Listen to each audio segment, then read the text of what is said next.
Yo! Nice, dude! Oh, yeah. Today is Sunday. We don't have much planned. I am still waiting on bearings for the Rod Knock KA build. Hoping to get those in this week and get that thing put back together. I am itching to start the new build on the budget turbo 240 drift build. Drift car is good to go. Street car is good to go. The Z just got new seats and an interior. If you didn't see that video, I'll link that. That's good to go. It just needs some subwoofers, which I'm gonna put in probably today. I mean, it's gonna take me like 2 seconds, so might as well do that too. But I'm gonna show you guys the new build, and I'm going to document how much it costs me to build a turbocharged Nissan 240SX drift car. This is gonna be, it's not gonna be pretty, it's gonna be functional, and it is gonna see how cheap you can get into an S chassis to drift. Hopefully it doesn't cost more than I'm thinking. I already have the motor, which it had rod knock, so obviously cheap. But let's get over there. I'm gonna show you the new car, and I'm sure you'll like it. She's a little rough, but it's perfect for what we need.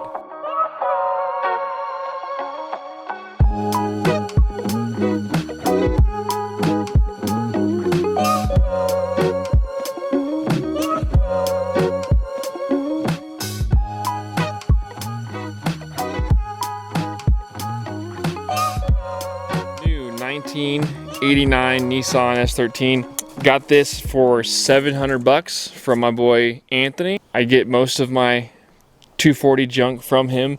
If you're local to Albuquerque and you're in the racing scene out at Suica Circuit, Sandia Speedway, you probably know Anthony. He's been racing there for 14 years, and he always gets the hookup on these S chassis. Some of you say, hey, why'd you get it for so cheap? And it's, well, let me show you. It's, you know, the interior's there, no carpet, and the wiring is an absolute nightmare. The dash is there, and then most of the HVAC and ducting is here, which we're not going to be utilizing other than the heater. It does have power windows, which I'm not too fond of. If they work, cool. If they don't work, I'm probably going to tear them out and just put a roll up, because, I mean, they always break. It's an S chassis. The front end has been chopped off already. It has been robbed of most of the expensive parts. You know, slave cylinder, pedal, master cylinder, pedal. I think there's a gas pedal in it. I don't know, I haven't really looked. This is my first time seeing the car, really. I went and picked it up and then pulled it off the trailer, and then just, it sat here. What I'm gonna do is actually go through all these parts, see what we have, see what we don't have, see what we need to order, and then see what the hell is going on with this wiring. Because it's weird. Did you notice there's no fuse boxes or relay boxes up in the front? Yeah, it's a bit concerning. So let me show you what's going on. We have no keys, so... Oh. Okay. No way. So you see here, these are supposed to be underneath the hood. So that means somebody cut all the wires and ran them into the back. That's not good. We've got door trim, both fuse blocks that are supposed to be up front in the back. A KA fan, it's pretty good condition with a clutch. Trunk's not that bad. No gas tank. Most of the interior's here, which is pretty cool.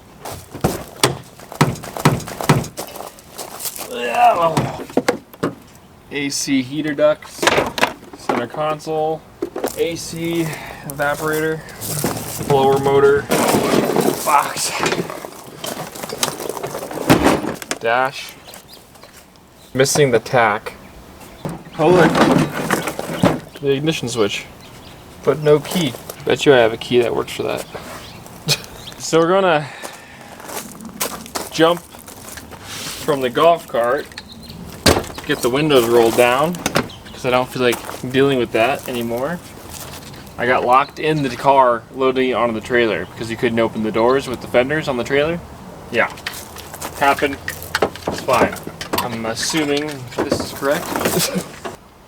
This is the power cord off of the harness. Yep, we got power. All right, we're gonna turn the key we've got this. That's funny. I know where we can find a key. It's in the Black D21. Yeah, it's nice. Oh, things are clicking.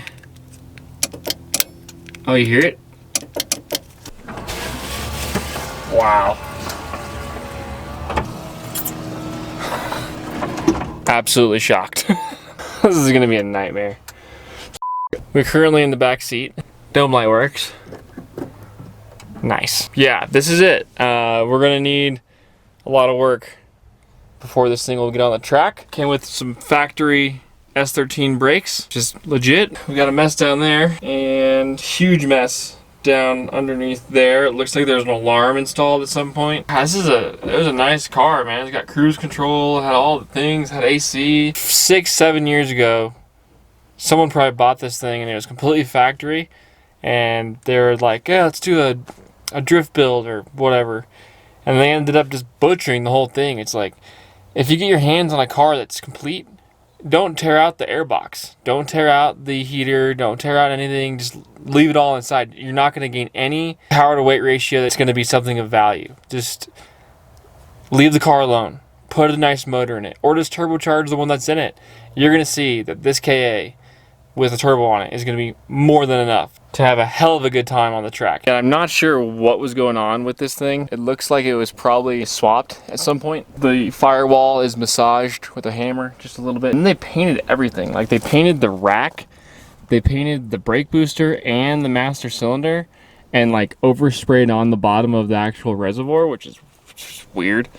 They spray painted the fuel filter and the fuel lines. Got coilovers on it, and I have no idea what brand they are. Once we get it in the air, we'll take a look at it. No front calipers. It's got nice lines that look to be rotted. One good thing is I think there is a J30 differential in it, which is pretty sweet. We'll have to get it up in the air and confirm that, make sure the gas lines and the brake lines are good, and then we should be good to go to start rolling on this thing. My trailer has a truck on it. As you can see, the light's on. It's the little things that make me happy. Oh yeah, some Bondo there for sure. All right, so I went and got rid of the truck. Yo! Nice, dude! Oh, shit. I'm going to back the trailer underneath this because I still don't have a winch, but eventually we'll get a winch on this because it's becoming more and more necessary.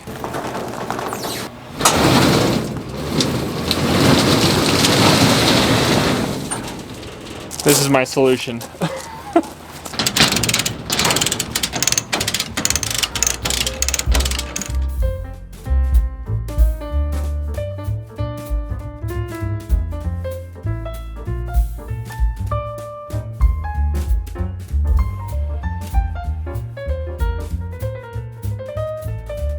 Okay.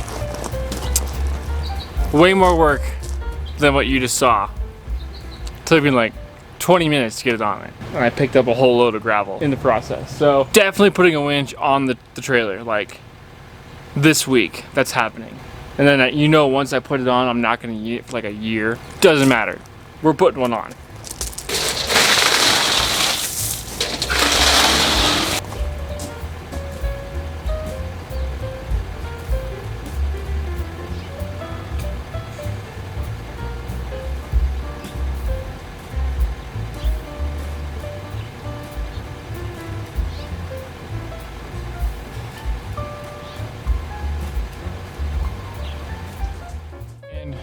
Before we take off, I got a little something. It's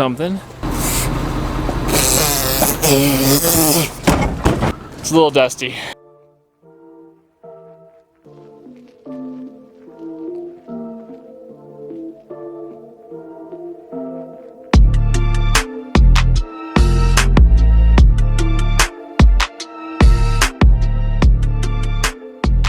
There's no brakes. Obviously, there's no brake pedal.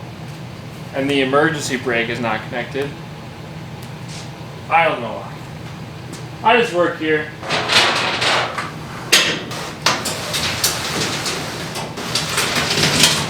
Pull onto your ass. It can't be that heavy, right?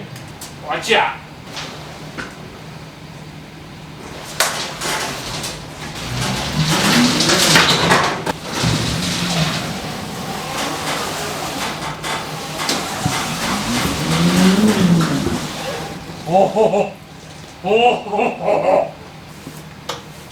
Nice.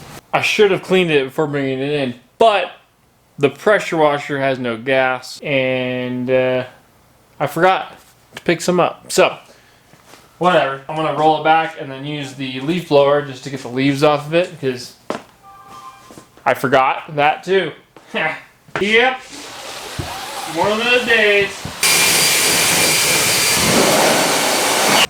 Yeah, the steering's not really connected either, so that's a problem.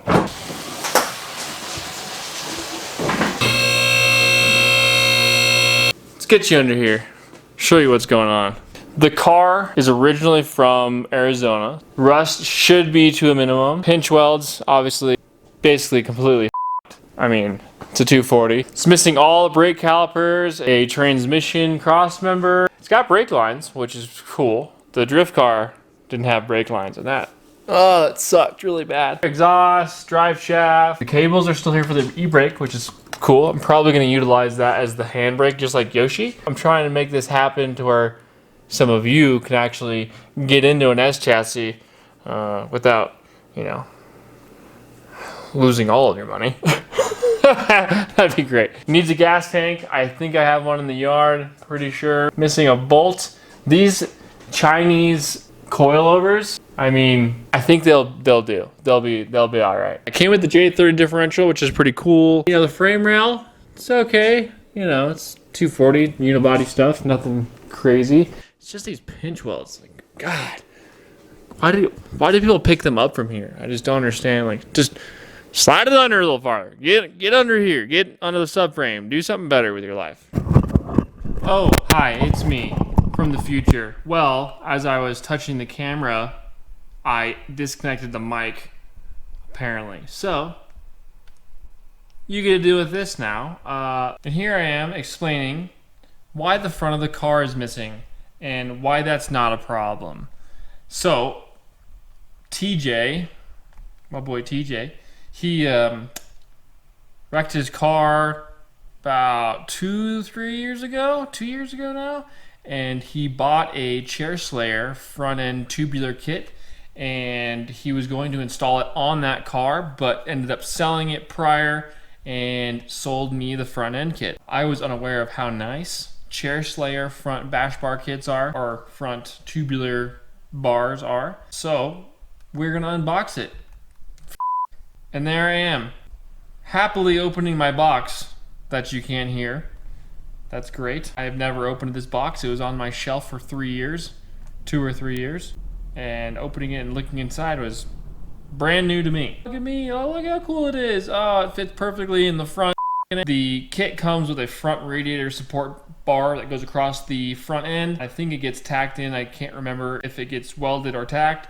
But the remainder of the bars are bolted into the plates. This is the front radiator support, or the top radiator support in my hands. And then the one thing that's really nice that came in the kit was the fender bars that hold the fenders and the front pop-up lights. They were designed super well. The hardware is really nice, and I was incredibly impressed with all of that.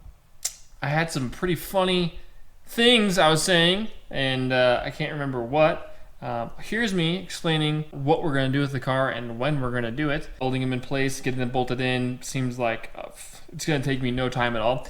I was expecting to have to actually build most of it and weld it together, just like the drift car, and it's not the case. This is going to be super easy. I almost installed it in this video, but I figured we're running pretty long, and I mean, I can make a whole video of putting the motor in and building the front end. It's going to take no time at all. But that'll be it. We still need to name this car. Drop a comment if you have a name for it.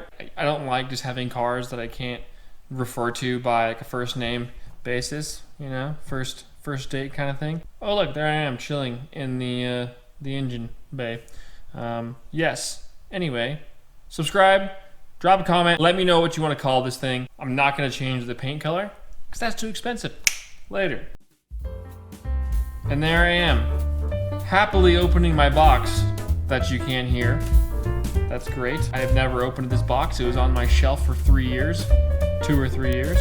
And opening it and looking inside was brand new to me. Look at me, oh look how cool it is. Oh, it fits perfectly in the front.